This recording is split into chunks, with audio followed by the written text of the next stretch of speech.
بسم اللہ الرحمن الرحیم۔ اللہ کے نام سے شروع جو نہایت مہربان رحم والا۔ اس کا پیشاب پیتے ہیں، اس کا پخانہ کھاتے ہیں، نہیں تو نوری موری کو کون نہیں جانتا کہ گندی اور ننگی گالیاں دیتا تھا، بدن سے کپڑے اتار دیتا تھا اور دربار بن گیا ناگے شاہ کا۔ اور یہ تو دور کی بات ہے، جانوروں کی لوگوں نے بڑی اور قبریں بنائی ہوئی ہے اور جانوروں کی بنتا اور پرستش و پوجا ہوتی ہے۔ تو یہ بات کہنا جی کچھ نہ کچھ کہانیت تو ہوگی نا، تو تبھی تو لوگوں نے مانا۔ کنہوں نے مانا؟ اس دور میں ان لوگوں نے مانا کہ جو علماء سے نفرت کرنے والے تھے۔ وہ نفرت کیوں کرتے تھے؟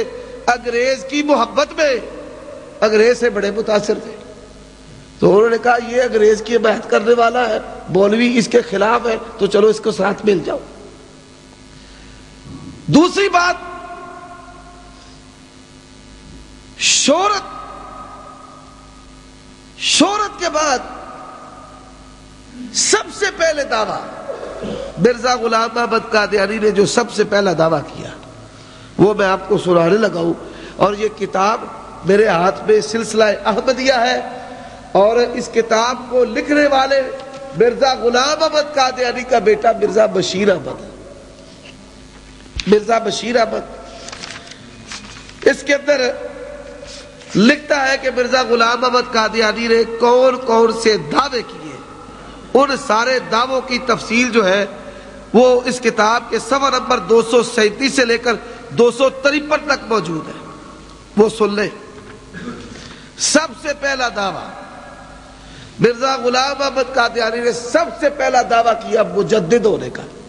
حدیث ہے، نبی صلی اللہ علیہ وسلم نے فرمایا اللہ تعالیٰ ہر صدی کے سر پر ایسے شخص کو بھیجتا ہے جو دین کی تجدید کرتا ہے، احیاء دین کا کام اللہ اسے لیتا ہے۔ اب جو مجدد ہو اس کو یہ نہیں پتا کہ میں مجدد ہوں، یہ کوئی ضروری نہیں ہے، اور مجدد کو مجدد ماننا یہ بھی کوئی ایمانیات میں بات شامل نہیں ہے کہ بھئی فلاں شخص کو مجدد مانو گے تو ایمان ہے، اگر نہیں مانو گے تو ایمان نہیں۔ حدیث کو ماننا ایمان ہے، جو حدیث کو نہیں مانے گا وہ بے ایمان ہے۔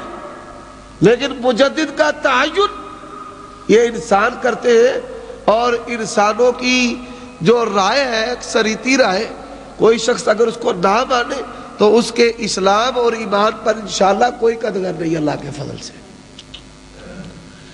سب سے پہلا دعویٰ کیا اس نے مجدد ہونے کا کہ میں مجدد ہوں۔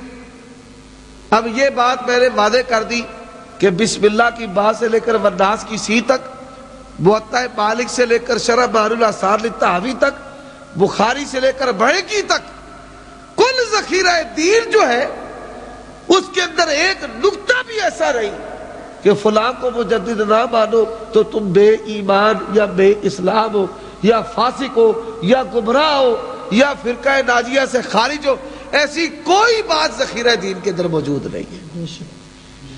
یہ تو پہلی بات ہے۔ اب دوسری بات، یہ میرے پاس مکتوبات احمد مرزا غلام احمد قادیانی کے خطوط کا مجموعہ ہے، یہ میرے ہاتھ میں مرزا غلام احمد قادیانی کے خطوط کا مجموعہ، یہ میرے ہاتھ میں جو اس نے خط لکھے، یہ خطوط چھپے مکتوبات احمد، یہ بڑی اہم ترین کتاب ہے، علماء کے پاس یہ کتاب ہونی چاہیے۔ مجدد کا دعویٰ کرنے کے بعد جو اس نے دعویٰ کیا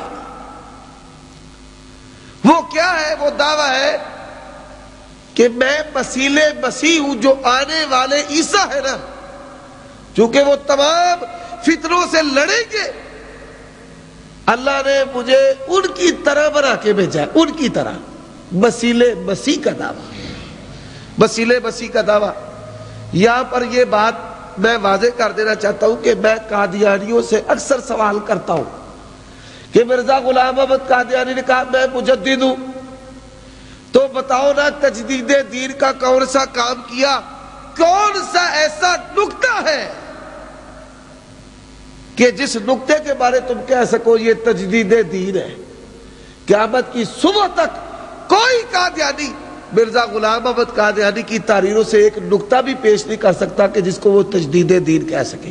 میں مثال دیتا ہوں، شیخ البانی رحمت اللہ علیہ وہ اس صدی کے انشاءاللہ مجدد ہے، ہم ان کو مجدد سمجھتے ہیں کس بنیاد پر کہ پوری دنیا میں جو صحیح اور سقیم روایات کے درمیان فرق ہے، اللہ تبارک و تعالیٰ نے اس فن کے اندر تجدد اس شخص کی تحریرات اور شخصیت کے ذریعہ پیدا کیا۔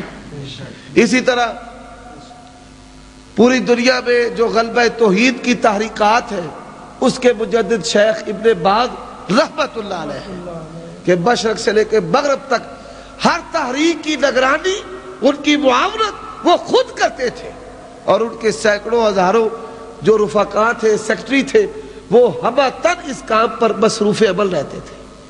تو انشاءاللہ وہ بھی مجدد ہے، اللہ تبارک و تعالیٰ نے ان سے اتنا عظیم کام لیا ہے تو ہمیں بھی بتائے نا۔ وہ کہتے ہیں نہیں دیکھیں ان کی کتابوں کا مجموعہ ہے 23 جلدوں میں، روحانی خزائن 23 جلدوں میں، 23 جلدوں میں۔ میں کہتا ہوں اگر یہی تحریر کا معیار ہو جو مرزا غلام احمد قادیانی کی ہے تو جائے کسی بھی ادنا سے ادنا شخص کہ اگر باتوں کو جمع کر لیا جائے تو 23 کیا 2300 جلدیں بھی بنا سکتے ہیں۔ یہ تو 23 بڑی تھوڑے ہیں بھائی، میں بتا دیتا ہوں 23 جلدوں میں ان کی تحریرات اگر ان کو تقسیم کیا جائے تو دعوے ہی دعوے۔ پہلا کام یہ ہے۔ دوسرا کام بغالتے ہی بغالتے دیتے جانا۔ تیسری گالیاں دیتے چلے جانا۔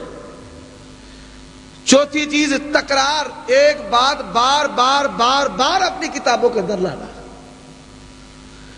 پانچویں اپنی خوبیاں، خود ستائش، میں یوں ہوں، میں ایسے ہوں، میں ویسے ہوں، میں ایسے ہوں، میں ایسے ہوں۔ یہ 5 باتیں جو ہے نا بنیادی طور پر، اور پھر مخالفین ان کے متعلق گندی اور رنگی گالیاں، یہ ساری 23 جلدیں انہی باتوں کے ساتھ بھری ہوئی ہیں۔ تو یہ کوئی تجدید دین نہیں ہے، بلکہ میں اکثر کہتا ہوں قادیانیوں بتاؤ، تم کہتے ہو مرزا مجدد، تو مجدد والا کون سا نقطہ اس کے اندر پایا جاتا ہے ہم کو بھی بتا دو۔ وہ کون سا نقطہ ہے کہ مجدد کوئی نقطہ بتاؤ تو صحیح۔ بڑی کوئی جرات کرے تو کہتے ہیں نہیں انہوں نے یہ بات پیش کی کہ عیسیٰ علیہ السلام فوت ہو گئے، تو یہ بات تو مرزا غلام احمد قادیانی سے پہلے سر سید نے بھی کی تھی، اور اس سے پہلے معتزلہ نے بھی کی تھی۔ اور تجدید ہوتی ہے دین کے اصول و قواعد ضوابط پر، کوئی چیز نئی نہیں، کوئی ترمیم نہیں، کوئی تنسیخ نہیں۔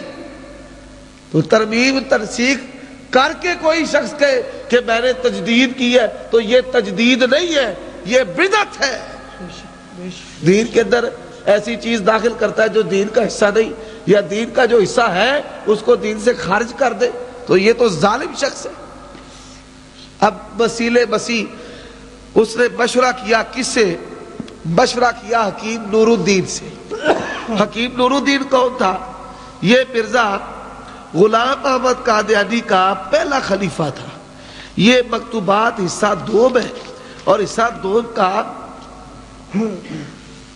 صفحہ نمبر 98، یہ ایک دلچسپ مکتوب ہے، سننے کے قابل ہے۔ فرماتے ہیں جو کچھ عام مخدوم نے تحریر فرمایا کہ اگر دمشقی حدیث کے مصداق کو علیحدہ چھوڑ کر الگ وسیلے مسیح کا دعویٰ ظاہر کیا جائے تو اس میں کیا حرج ہے؟ کیا مشورہ کیا دیا؟ حدیث آتی ہے نبی صلی اللہ علیہ وسلم نے فرمایا وہ دمشق میں عیسیٰ علیہ السلام کا ظہور ہوگا، تو صحیح مسلم میں بھی حدیث نواس بن سمان ہے کہ عیسیٰ علیہ السلام کا ظہور ہوگا قیامت کی بڑی نشانیوں میں سے، اور ان کے پھر قریب زمانہ کی علامتیں بھی بتائی گئی ہیں۔ تو یہ بات کہی کہ اس حدیث کو چھوڑ کرنا، یہ نہ کہنا کہ میں اس حدیث کا مصداق ہوں، اسے چھوڑ کر تو وسیلے مسیح ہونے کا دعویٰ کرو۔ تو حکیم نور الدین کے ساتھ مشورہ کیا، مشورہ کرنے کے بعد دوسرا دعویٰ کیا کہ میں مجدد کے بعد میں وسیلے مسیح